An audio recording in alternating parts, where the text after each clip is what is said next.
Bienvenue à cette exploration des sources. Aujourd'hui, on plonge dans un récit assez frappant de transformation personnelle. C'est tiré de La vie déballée par Joseph Lavant, une histoire de quelqu'un qui vit une grosse désillusion puis qui pose un geste radical. Tout ça inspiré par un conseil de son père, un conseil pour le moins mystérieux. Oui, vraiment une histoire fascinante sur ce que ça veut dire pour vrai, lâcher prise. Ça nous amène à réfléchir sur la quête de sens, mais recentré sur les liens humains. Pas tant les possessions ou les endroits où on va. Exactement. Puis tout ça commence par ce que Joseph appelle lui-même sa crise de la quarantaine. C'est ça. Il décrit ça comme une longue période de doute, puis de désillusion générale face à la vie. Il y avait vraiment l'impression que rien de ce que j'avais accompli n'avait d'importance.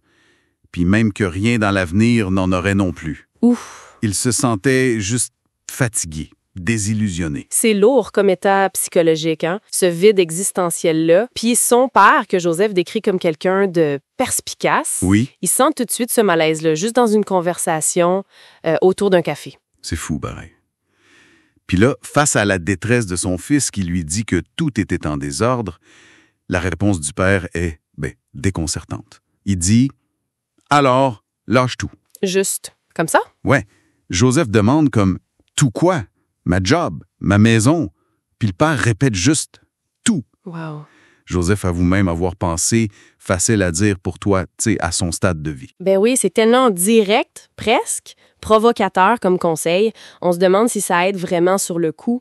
Mais même si Joseph met ça de côté au début, cette phrase-là va travailler en lui pendant 3 ans. 3 ans? Ouais, c'est fou comment une idée peut rester là, en dormance, puis remonter d'un coup. Exactement. Pierre Montfort.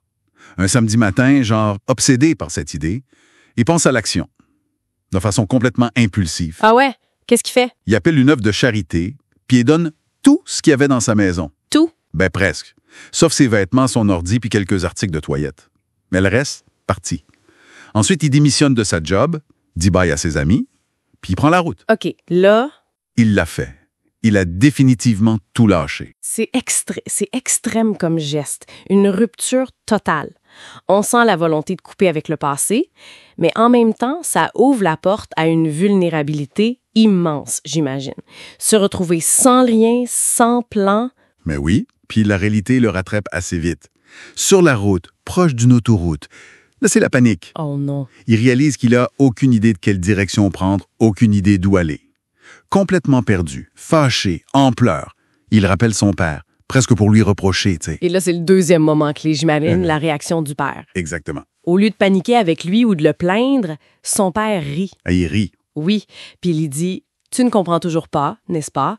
Tu ne vas pas vers un endroit, tu vas vers des gens. Il y a des gens partout. Quelle différence ça fait, la direction que tu choisis? » Wow. Pour Joseph, ça, c'est comme une lumière qui s'allume, une illumination. Il comprend tout de suite. Il dit même « La seule chose qui pourrait possiblement satisfaire mon mécontentement face à la vie était de m'y baigner. » Les endroits ne sont pas vivants, les gens le sont. Il parle d'océans de gens qui n'attendaient que moi pour y plonger. Le focus change complètement, là. Tellement. C'est ça, la quête n'est plus géographique ou matérielle. Elle devient relationnelle. Le sens, il le trouve dans la connexion humaine. D'ailleurs, il découvre après ça que, oui, les gens m'attendaient vraiment partout où j'allais. C'est beau pareil. C'est cette ouverture aux autres qui semble avoir comblé le vide qu'il ressentait. C'est clair.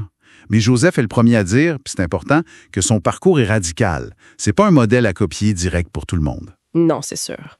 Ça peut aussi vouloir dire lâcher des affaires plus internes, tu sais, des attentes qui sont pas réalistes, des vieilles rancunes, des routines qui nous isolent peut-être.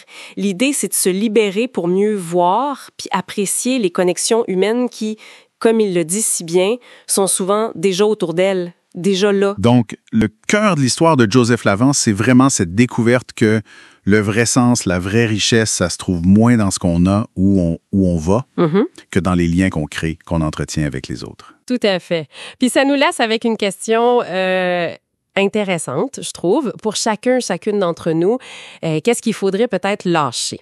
Quelle attente, quelle peur, quelle habitude nous empêche de nous connecter plus profondément aux personnes qui comptent vraiment dans notre vie? C'est une excellente réflexion pour terminer. Pour celles et ceux qui seraient curieux d'entendre Joseph Lavant raconter son histoire lui-même avec ses mots, le lien vers le récit original se trouve dans la description.